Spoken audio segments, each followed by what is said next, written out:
Welcome to EQTV, the Emotional Fitness Channel. Now, today I'm going to be talking to you about the top 5 most important traits and behaviors that someone must have to be a great leader. So you can increase performance, so you can get respect. So stay tuned. We'll be back in a moment.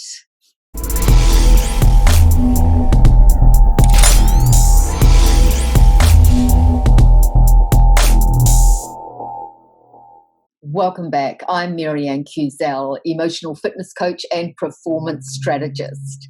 And today we're going to be talking about what it takes, what sort of behaviors do you have to become a great leader, one where you are automatically respected, one where you, because they respect you so much, your performance goes up through the roof. People want to follow you.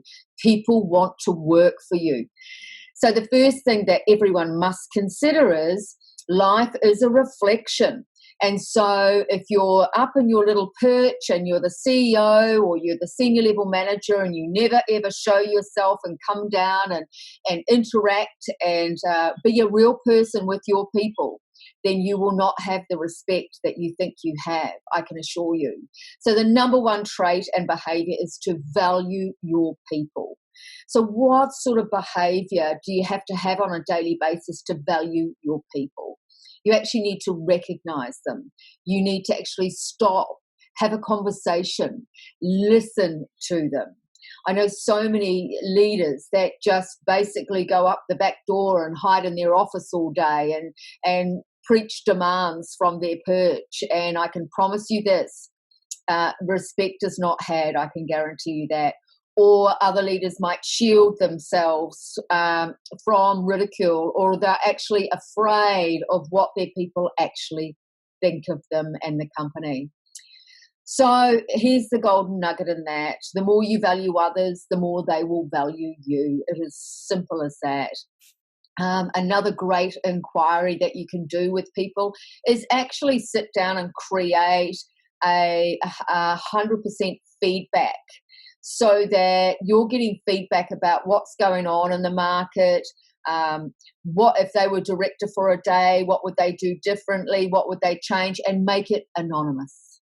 Okay, so if you do it on paper, have a feedback form, or you can sit down and have an open forum, a masterminds group, create a masterminds group with 1 or 2 people from each department, right? And then, or have regular company meetings, depending on the size of your business. But this interaction with the person on the shop floor, the person who's out selling for you, is highly important. Shake their hand, know their name, listen. Right? So that's the really most number one important thing that you can do. The second most important behavior and trait that a leader must have is to practice emotional intelligence. And what I mean by that, the more their emotional fitness will demonstrate how available they are for people, whether they're operating from fear or they're operating from intelligence. And there's a big difference between IQ and EQ. So, for example, the more self-awareness that they're practicing, introspection, then the more that they'll be able to actually see others. Because as we know, with technology these days, in the technology age, we only have about a 7-second attention span. So to notice someone, to be available for somebody, to actually be able to read that person, that actually that person is suffering or that person's not happy, and to connect, make that connection is really impossible if we're not practicing it for ourselves. Otherwise, our ego's in the way. We are operating through filters of thinking we're better than everybody else. And that sort of narcissistic egoic behavior does not gain respect. The third most valuable behavior that somebody must have in order to be a great respected leader, and that is investing in their people. And this couldn't be more important. The more people grow, the better they feel. The more people feel like they have the how-to tools, the more they'll perform for you. And what I mean by that is when we invest in personal development, professional development within our organization, then people feel more confident. Their nervous system relaxes more. It tells the brain, I'm available to take more risks. So hiring professional coaches, hiring people that are in emotional fitness, anybody that's going to benefit the well-being of your people will increase your revenue out of sight. Another really valuable thing to look at around that is to really consider when you want somebody to take responsibility for their behavior, or you want someone to be accountable for their job, ask yourself this question: do they have the ability? Because I can assure you, I've coached hundreds of teams, and in my experience, most employers or senior level managers don't have some sort of detachment. They don't have a great idea of what it's like to pick up a sales satchel and get out into the market. It may be a great thing for you to do if you want to really create connection with your people. Get in the car. No matter how good you think you are or how important that we think we are at the top level, if you're not prepared to get in the car, go out and visit a client with one of your people, then you've gone too far. You're too caged. You're too shut off. You don't have enough genuine authenticity to actually believe in your people and want to invest in them. Now, these may seem like harsh words, but you only have to look at Scott Morrison, for example, and this isn't belittling his nature or his personality or his skill level. What it is saying very clearly is that we need to have some sort of protocol, some sort of process in place in the public office for people before they get voted in, because clearly he was out of his depth with the Australian bushfires. For example, he had no ability, this is probably the most important thing about emotional intelligence, to have empathy. He didn't even know how to show it. And he was almost felt, when I looked at his behaviour, it was almost like when he was pulling away or walking away, he had no ability to even communicate with somebody in despair. He had no emotional intelligence to actually stay in this position.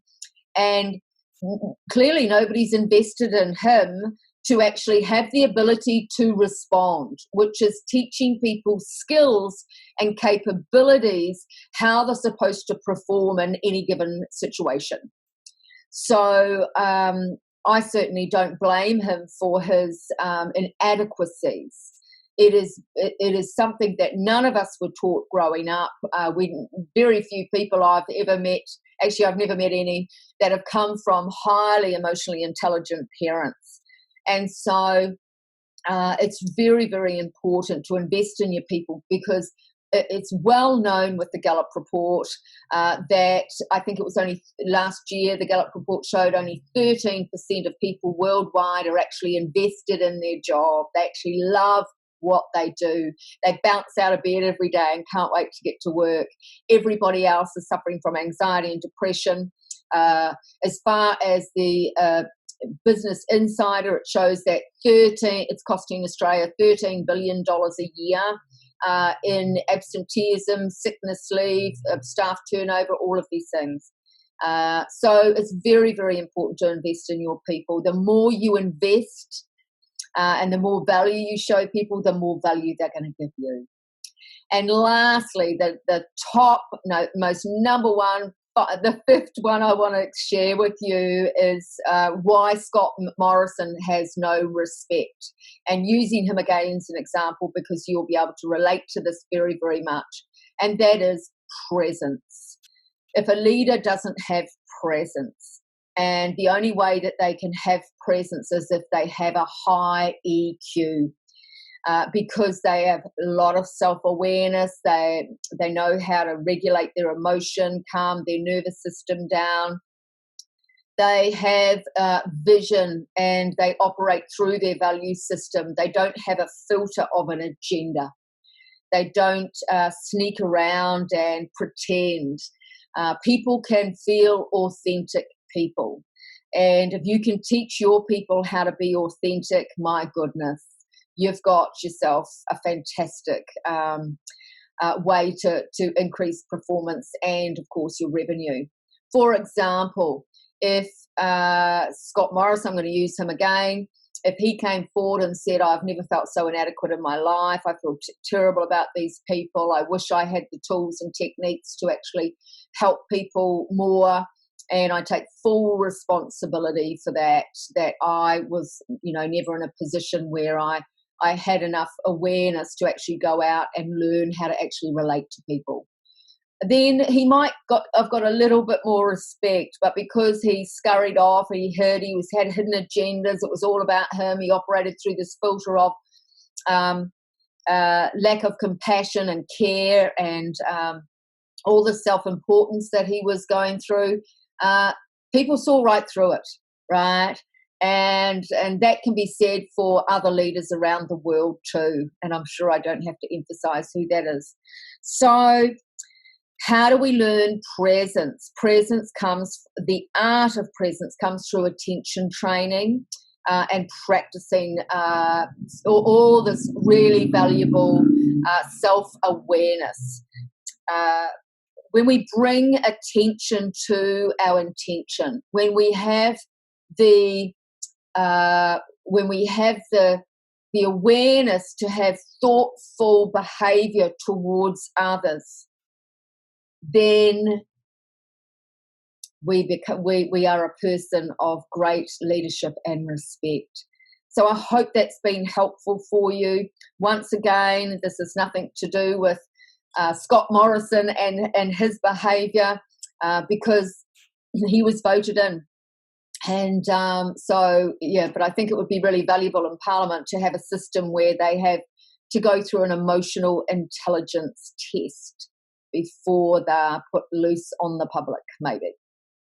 Who knows? Hope you've enjoyed it. Please subscribe, like and share. I post videos twice a week. And so it's been a pleasure serving you today. Have a wonderful day.